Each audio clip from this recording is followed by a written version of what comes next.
I know all about gap years because I took one and jumped a huge gap in my own life. The summer of 2014, remember that? We were all still hugging, going to restaurants, and singing out loud in public. But 2014 also marked hard times in the magazine industry, where I had been working as an editor for 3 decades. When a budget crunch hit my own magazine, Men's Health, I asked my boss, "What if I just work 9 months next year, and you can save my salary for the other 3? He went for it. Uh-oh. My next thought was, if they pay me 0 for 3 months, it'll probably occur to accounting that paying me 0 for 12 months would save even more money. My wife Claire and I rolled the dice anyway. Okay, technically, it was just a gap of 3 months, but it touched off a full year of contemplation about where we were in life and where we were headed. And we immediately hit the jackpot, what with all the delicious planning we had to do. My first sabbatical month, February 2015, took us from chilly Pennsylvania to radiant Key West. Yes. We found a cheap little house on HomeAway.com and flew south like migratory Jimmy Buffetts in search of a last shaker of salt. I breathed out. We became connoisseurs of key lime pie. Claire brought along her gardening tools and volunteered in the gardens surrounding Martello Tower.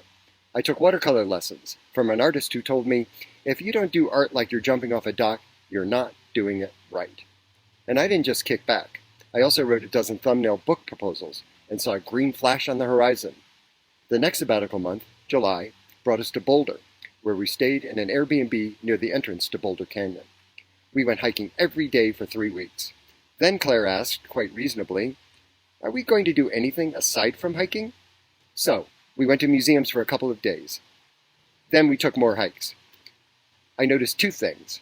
First, nobody can afford a house in Boulder. Second, Boulderites who were 10 years older than I was were exactly the people I wanted to be in 10 years, active, relaxed, and wearing really cool shirts. The GAP lesson plan was yielding impressive results. Final sabbatical month. I was back home in PA, pounding away at one of those book proposals, when I was summoned back into the office to meet with the evil new boss who had taken over while I was gapping it. He laid me off. That is, he made me go back into the office so he could tell me not to go to the office ever again. My 20-year history with that company? Poof. So just like my art teacher taught me, we jumped off the dock. The book proposal ultimately sold, ironically enough, to the same company that had just sent me packing. And that provided gas money to head west. We took a week to drive to Fort Collins, where the real estate market was much more affordable and people wore even cooler shirts. And on our first friendless Sunday here, we went to church and fell in love with 600 people. Sometimes you just need to stop doing the same old thing, and then, and only then, the new thing will arrive. Oh, and in this video you're about to see, I'm the last one in the water, and it feels just fine.